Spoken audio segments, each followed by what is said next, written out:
Yogyakarta, or Jogja, is the capital city of the special region of Yogyakarta in Indonesia, in the south-central part of the island of Java. It's a major centre for domestic and European tourism, despite being somewhat unheard of in other markets. Given Jogja's history and importance to the Javanese, even Indonesian culture, it's unsurprising to find this location for many ghost stories. Unlike the UK, such stories are believed to have a commercial benefit in encouraging tourism. The opposite is true for Indonesia. Indonesians are a superstitious nation, and that ghost stories abound is more a reflection of this superstition. Even more superstitious are the Malaysians and Singaporeans, who make up a not insignificant proportion of Jogja's tourists. However, I'm certainly not like most Westerners discounting this all as superstition. Just because we've not experienced something, it's just that, not a condemnation of the mental state or intelligence of another. Many years ago, I spent a lot of time in Manado, Indonesia's most northern and Christian city. A premier hotel in Manado had been a former hospital, and there were regular reports of ghost sightings, including photographs in the local papers. The hotel manager assured me that these had been created by rival hotel owners. And maybe the same is true about hotels in Jogja. Those of us who regularly see ghosts and find them normally quite friendly, probably just like the humans they were when they lived, neither good nor evil. Whilst Jogja has a reputation for ghosts, I feel very little malevolence when in Jogja, and find most paranormal encounters to be rather pleasant. I have to declare a bias regarding the first report, as it's the Hotel Phoenix, my favourite hotel in the entire world, where I've been staying for 20 years. Throughout my working life, I've spent around 2 nights per week in hotels, but this does not make me a connoisseur so much as a thrifty guest. So Hotel Phoenix is something of a bargain for a good hotel, but maybe also a little lacking for those used to staying in luxury hotels. During the 1890s, Kwik Jung Eng, a Chinese entrepreneur, arrived in Jogja to establish himself as within the region's prosperous spice trade. Kwik Jung Eng started shipping sugar from Jogja through a company he founded with his brother, called Envy Kwik Ho Tong Handle Mats Chapij. Alternately, I've heard that he was based in Semarang, which would seem more likely as being a port with significant Chinese population. Kwik Jung Eng constructed numerous estates throughout the Dutch East Indies. Amongst the lavish residences he developed was a beautiful manor that he placed right in the centre of Jogja. Kwik Jung Eng designed his new home in the style of the European Art Deco, blending it with a combination of Javanese architectural aesthetics, known as Indische. It was completed in 1918. I'm sure that when I first stayed, I read that it was his warehouse and not a residence. The Great Depression bankrupted every one of his businesses. The local Javase bank foreclosed on most of his estates in Indonesia. Another local businessman, Ling Dong Gwat, bought King Dong Eng's Jogja Manor during the 1930s, transforming it into the opulent Hotel Splendid. The Hotel Splendid remained in operation until the early 1940s, when the Japanese occupied Java during World War II. They renamed it as the Hotel Yamato.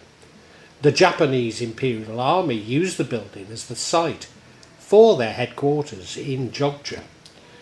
With Japan's defeat, Lim Jong-wat reacquired the building itself, reopening it as Hotel Merdeka. Now, I believe that it's his family who still own it, even though it's managed by the Accor Group and is branded as... No, it's not a Sofitel. It's branded as Mercure, that's right. But I'm pretty certain that it is still locally owned by, I believe, a Chinese woman, but I might be wrong. Now, despite having said this, again I've read that Hotel Merdeka had been owned by the national government, which many hotels were at the time. It even became the home for President Sukarno. Or did he simply have a room there? Certainly it's an auspicious building full of antiques, and we've heard of locals claiming it to be haunted, although they do pronounce it as Hotel Phoenix rather than Phoenix.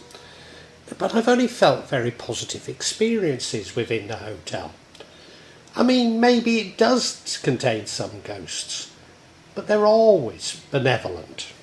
Nevertheless, a TripAdvisor review from September the 28th, 2017, of the Phoenix Hotel, Jogja, or Yogyakarta, by Turlo of Zurich, i.e. not Malaysia or Singapore, is titled Haunted, Avoid Room 219, Our Worst Sofitel Experience Ever. And I quote, "The property is haunted. Room 219 in the old wing," which it is. The alarm clock rang for no reason, and when the attendant showed us the room, I went to check. It was set at 6 o'clock, but we were in the room at 4:30 when it happened. Why should the alarm ring when it was set for 6 o'clock? She apologised, ran off in a huff, and left us there. Subsequently, the TV turned on for no reason, and I could sense an unfriendly presence in the room, which made my hair stand on ends. I almost fainted. If you really have to stay at this haunted hotel, pay the surcharge and stay in the new wing. My partner, who's an architect, logically explained the phenomenon by the dampness and lack of light and spaces, which do not flow, i.e. poor architecture and spaces. So I guess she's talking about don't have airflow. Now, when shooting this vlog, I asked the housekeeper if room 219 was haunted. He became very anxious. We were then joined by the head housekeeper, who completely refuted that any rooms had ghosts. I suspect that such rumours cause her great problems when she's trying to recruit housekeepers amongst locals. Nevertheless, I had to agree with her that I doubted if there were any malevolent spirits in the hotel, and had nothing but positive experiences and, indeed, recommendations for the hotel itself.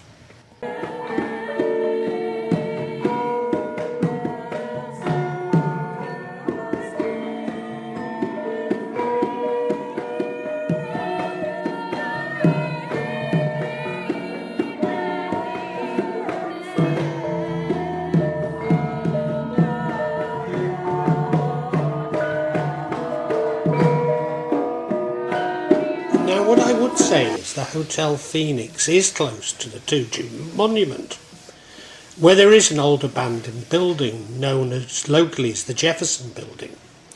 It's where people accused of having an affiliation with the Indonesian Communist Party during the new era were kept and tortured. A former hotel reporter has reported that some of the rooms were indeed haunted. In fact, the whole building was haunted. Whenever they heard muffled screaming of a woman when it's dead silent in the middle of the night, they just brush it off as one of those nights and resume whatever they were doing. One night in particular, a guest came downstairs looking really pale, his shirt soaked in sweat, and demanded a room change because a disembodied hand had appeared out of nowhere and kept brushing against his feet. He tried to brush it off as a vivid dream at first, but then at one point after the clock struck midnight, he felt something lifting up the sheets and gliding in underneath, right next to him in the dark. That's when he totally lost it and ran down out of his room in great terror. But the hotel was fully booked at the time, so he asked the bellboy in charge to accompany him to his room for the night and even offered to pay the latter. Of course, that's simply not allowed. There was nothing they could do, and he ended up sleeping on the couch in the lobby for the rest of the night. Sounds highly suspicious to me. Particularly in a country where LGBT issues aren't exactly encouraged.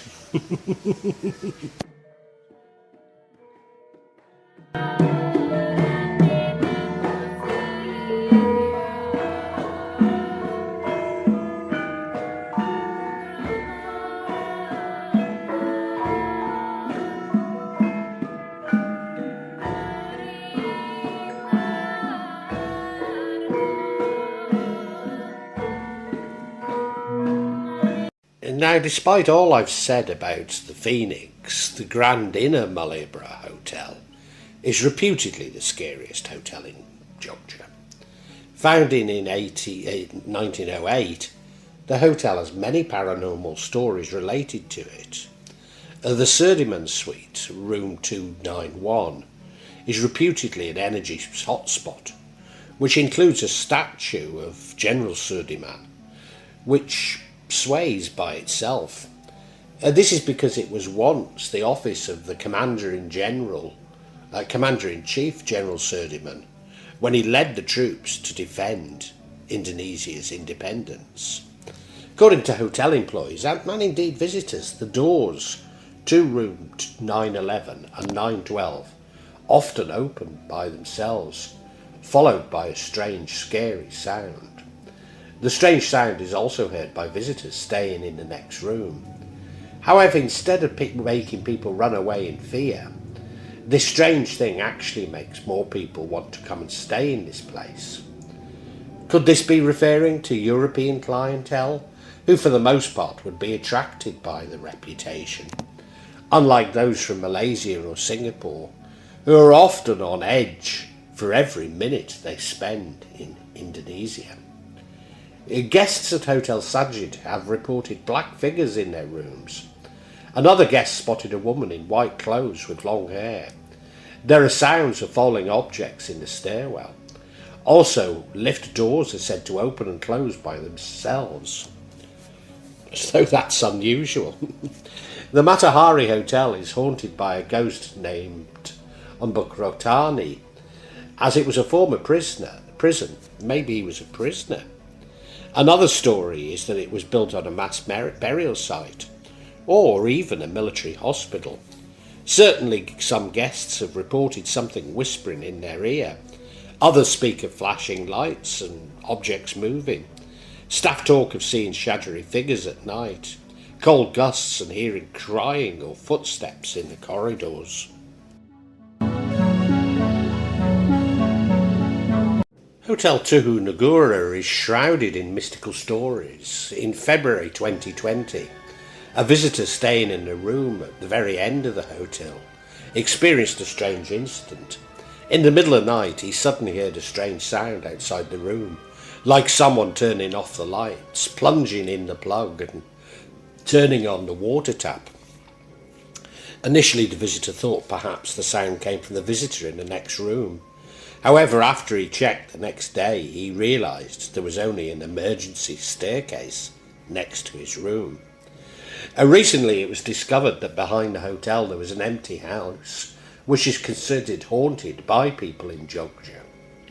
The Puri Artha Hotel is a quiet hotel, built in the Balinese style, but some guests find it troubling, including guests hearing crashing noises and muttering from an empty room. An unnamed hotel in Umbalharjo area, at an unnamed hotel in Umbalharjo area, a foundation chairman from a junior high school in Tangerang once visited this hotel and experienced a mystery incident. When he entered the room on the second floor, he felt the presence of spirits and the appearance of spirits around the house. And many people say these spirits come from an old building not far from the hotel. The Haunted Hotel in Prawirotaman, Jogja, has a unique history. Previously, the hotel was a military hospital during the Japanese colonial era. After Indonesia's independence, the hospital was converted into a hotel. Several guests staying at the hotel claimed to have felt the presence of spirits and strange noises at night. Guests have felt the presence of a human figure, which surprised them. The atmosphere in the rooms of this hotel is said to be quite tense. Perhaps there are shadows or supernatural phenomena that appear at night. One, while cleaning a room, felt an invisible force that was blocking and ensnaring him, after which he resigned.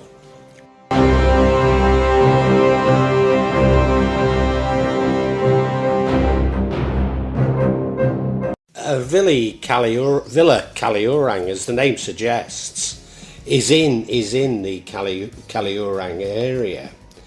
In 2008, a group of high school students from Jakarta took a study tour and spent the night at accommodation there. A junior high school student experienced a strange incident when he entered his room. The room was originally ordinary, suddenly changed the atmosphere of the room to a room from the 1970s. Strange as this always seems to happen to me, given my love for bargain and faded glory when booking hotels. Even the date on his mobile phone changed to September the 12th, 1977. After they left, the date on the mobile phone returned to normal. Not long after this incident, a student tried to take a photo of his friend who was posing in front of the room. When he checked the photos, they found an old lady suddenly appeared on his mobile phone screen. Several students even claimed that they regressed back to 1977. And how I wish for that myself, going every week on the train to Wigan Casino. Please excuse my cynicism, but this sounds exactly like an apocryphal, and not at all like my own experience of ghosts.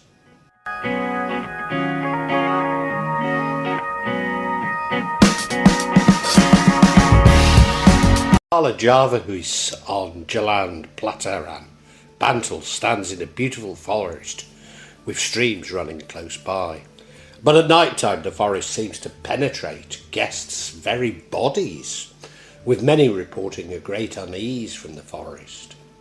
Another hotel in the forest is Rumah Sengjakala in Bantul.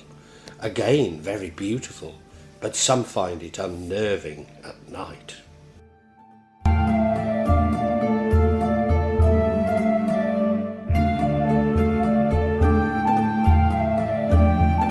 Ambarukmo Plaza is a mall in Jogja at Laksada Adiskuputo Street 80, in between Depok and in Depok district. It was once a warehouse for heirlooms for the Sultan.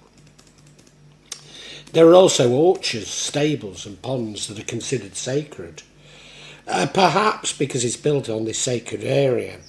There are some horror stories that often occur in this place. Adjacent to the plaza is Hotel Royal Ambarukmo, built in 1964, although it has a facelift and gives the appearance of being much newer. It was once a guest house for palace residents. A room called the Blue Room is dedicated to Nugraha, the Queen of the Southern Seas. Do I believe this? Well, Nugraha's colour is green, not blue, admittedly an aqua green. So I doubt if the room would be blue.